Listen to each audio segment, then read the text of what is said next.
មកនៅថ្ងៃនេះគេយកមកសាកមួយឆាថ្មី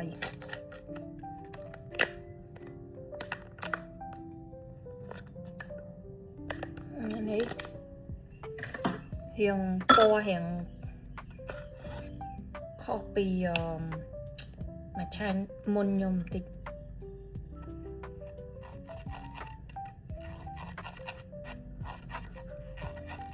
ពណ៌ក៏រៀងស្លេកជាងអាមុនតិចដែរតែជាមួយរសជាតិ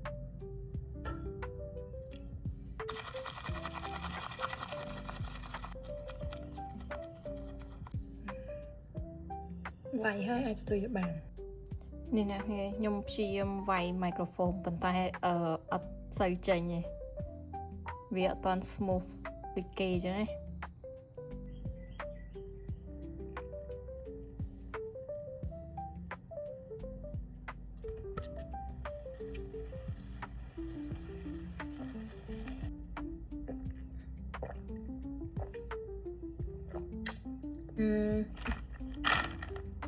ខ្ញុំគិតថានេះអត់សូវអីទេតែគ្រាន់